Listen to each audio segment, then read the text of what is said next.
Mike, one of the big stories in football over the last week, the injury situation surrounding Dolphins quarterback Tua Tagovailoa. You've been on top of this throughout, breaking much of the news. What's the latest?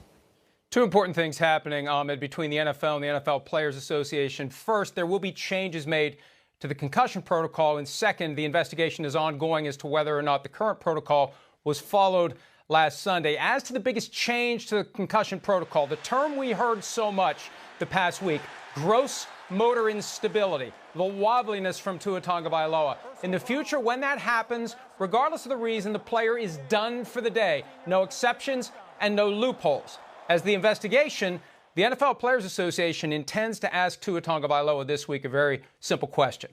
If it was your back, if you told the doctors it was your back, what did they do to examine your back? And the broader point is this. If Tua had a back injury that caused him to wobble and nearly fall, shouldn't he have been ruled out because of the back injury? So the league and the union really working together here, trying to find a way to make the concussion protocol less of a checklist for letting a guy back onto the field and more of a device for protecting players. And the union wants the doctors to treat the players not like football players, but like patients, and to put their best interests as human beings above their desire to get back on the football field. That's one of the reasons why the union exercised its right to terminate the unaffiliated neurotrauma consultant who was involved in clearing Tua to play last weekend.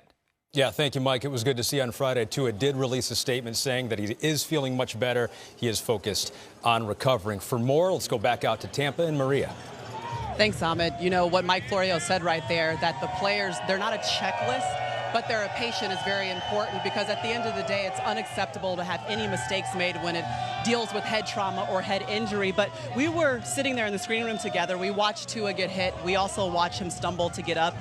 What was your reaction when he returned to the game last Sunday, Coach? Well, I was very surprised, because to me, it looked like a concussion. Now, obviously, I'm not there, but I think you always err on the side of caution there, and I was surprised he went back in. Maria, when I was at my son's football game, and I was watching the game from my phone, and when I saw it, it scared me. Because I thought about my two boys. I thought about my two boys that play football, 15 years old and 18 years old. It also made me think about my buddy Junior Seau, my mentor, my friend, my brother, and what he meant to me, and seeing him repeatedly take those head trauma hits, go back in the football game time and time again.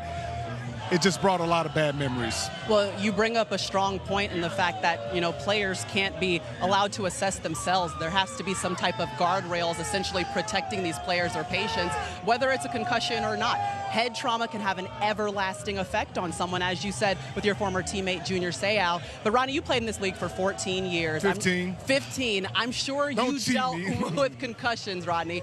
What would you go back and tell yourself in 2005 when you're first starting out and dealing with head injuries? Number one, I would say it's not worth it.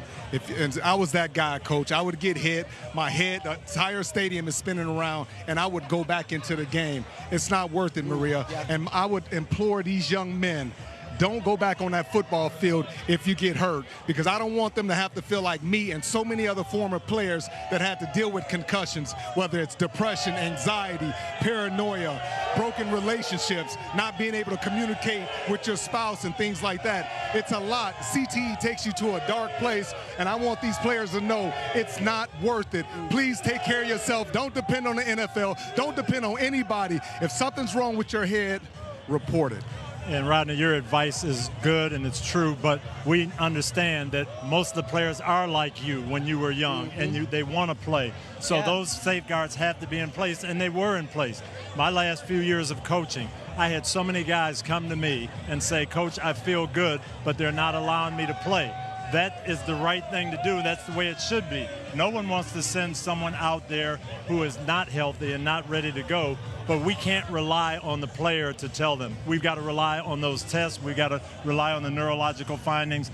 That needs to be done. And also, Maria, nobody's going to think you're soft or you're weak or anything like that if you're reporting. So please, I tell you again, please report it if something's wrong with your head, because life after football is serious. 5, 10, 15, 20 years from now, you're going to feel the effects of CTE. And, Coach, what you bring up is a great point. It's a culture of next man up. Is someone else going to take my spot? And that fear of being out and being held out will keep you from reporting. But at the same time, like we said, those objective guardrails have to be in place. They have to be monitored. And really, it has to be executed perfectly. But there are other changes maybe that could happen that could also protect against some of the issues that we're seeing with injuries in general, Coach. See, when I was coaching, when this idea of Thursday night football came into play, I was wondering how we're going to do it. My opinion, we need to change that. If we're playing on Thursday night, teams need to have a bye before so you don't play every 4 days. When I was coaching and we had a Thursday game coming, you always thought about that. It was in the back of your mind, trying to get your guys rested up. I think we need to make some changes there and look at the scheduling, give teams a bye. Hi, I'm Mike Tirico, and thanks for watching. Make sure to hit subscribe for the latest news and highlights from NBC Sports.